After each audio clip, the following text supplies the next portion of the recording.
Basically, the leadership, the entrepreneurship, and also the manpower. These are the main USP of Andhra Pradesh. The leader of the Andhra Pradesh state is Mr. Nara Chandrababu Naidu, a person who is considered also the father of e-governance in India, highly reform oriented, a pro-business leader. Andhra Pradesh has 10% of India's engineers. There are nearly around 160,000 engineers pass out of our colleges every year. And we have about 46,500 management graduates passing out of our colleges and about 12,000 pharma graduates passing out. And if you see USA, a large chunk of the software engineers in US are actually from India.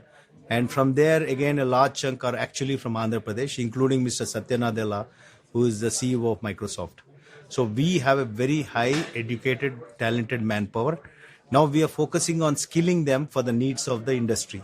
So what we have done is we have developed a skill development corporation in Andhra Pradesh with nearly 400 crore rupees budget, a large budget, and we are actively skilling them across different disciplines. We are 50 million strong population. A large number of people are quite young. Our average age of Andhra Pradesh is around 28, 29. And as far as the physical infrastructure is concerned, we are laying great emphasis on that. We have, for example, in terms of ports, we already have 6 deep draft ports in our state, alongside our 974 kilometer of sea coast. In addition, we are developing another 8 deep draft ports by 2029. This would be only state in India with about 14 deep draft ports. And as far as airports are concerned, we already have 6 airports. We're adding 6 more. And by 2020, we'll have total 12 airports, out of which 3 will be international. That is Vijayawada, Visakhapatnam, and Tirupati. And on the road front, we already have a very, very long road network. We have 45,000 kilometers of road network, good quality road. And we are adding another 20,000 kilometers in the next 2 years. And on the rail network front, we already have around 7,500 kilometers of rail network.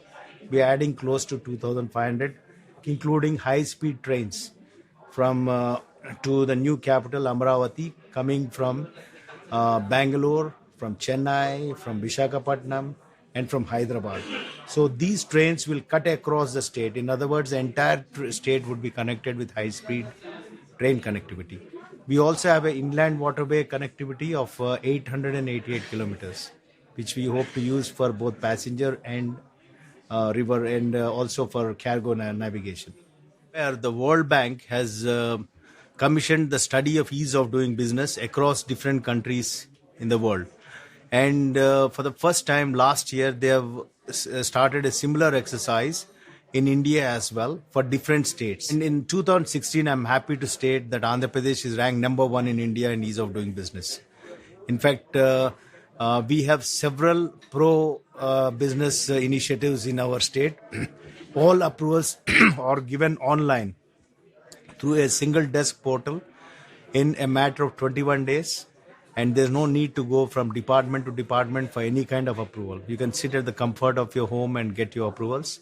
And that 21 days, we are now reducing it to 14 days. And we're also giving a lot of incentives. We are giving a sizable portion of funds. We are meeting from the state budget in even the private skill development centers for specific industrial clusters. Our goal is to develop our entire state as a knowledge society.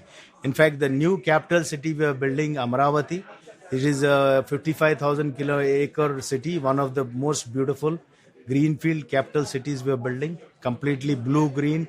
40% of it is going to be only blue-green, water and greenery.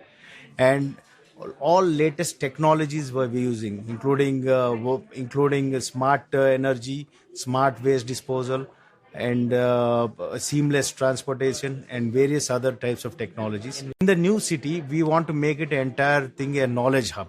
So a lot of universities are coming there. We would welcome universities in Europe to come and collaborate, set up their own institutions. We are ready to give them land. We are ready to give them various forms of incentives which will encourage them to set up their institutes. We also are ready to facilitate their collaboration with some of the good universities. For example, Andhra University is one of the well-known universities in India. We'll be very happy to collaborate our universities with some of the best universities in Europe. We're also looking for innovation centers. And like as I mentioned, we already are tying up with the Cambridge University in setting up a research center for innovation. We also tied up with Iowa State University for setting up a major agriculture cluster, say in particular in the seed manufacturing and production and research area. Like that, some of the best institutions we are collaborating. We would love to collaborate with centers of innovation, excellence, and knowledge in Europe, and we welcome them to our state. Now, today, along with Estonia, to my knowledge, only where in the world where the entire cabinet is e-cabinet is Andhra Pradesh. Similarly, all our budget is e-budget. You don't print any papers for the budget. And all our files are e-files. Wherever we go, we can do our work day or night. It doesn't matter. Place doesn't matter. Holiday, working day doesn't matter. We keep working at our comfort. Then apart from this, IoT is being used in a big way in the state. In fact, Chief Minister's dashboard, it is called Core Dashboard of Andhra Pradesh Chief Minister. I'll give one example. To monitor through drones, construction of a huge dam project called Polavaram. So one of the biggest projects going on in India. We are now in the process of connecting the entire state with a fiber optic cable, whereby the 15 Mbps of internet with 150 television channels and 3 telephone lines are connected to every household. So this for an amount as low as €2 per month. That is about 149 rupees. Now this will ensure that the entire population will become tech savvy in the coming years. E-Pragati. It is the single biggest, to my knowledge, the single biggest e-architecture in the world for a government. About 240 services of the government are being all made online, where people at the sitting in their home can get their work done online without going to any office. This would heavily cut down corruption. It will also save time of the government as well as the citizens.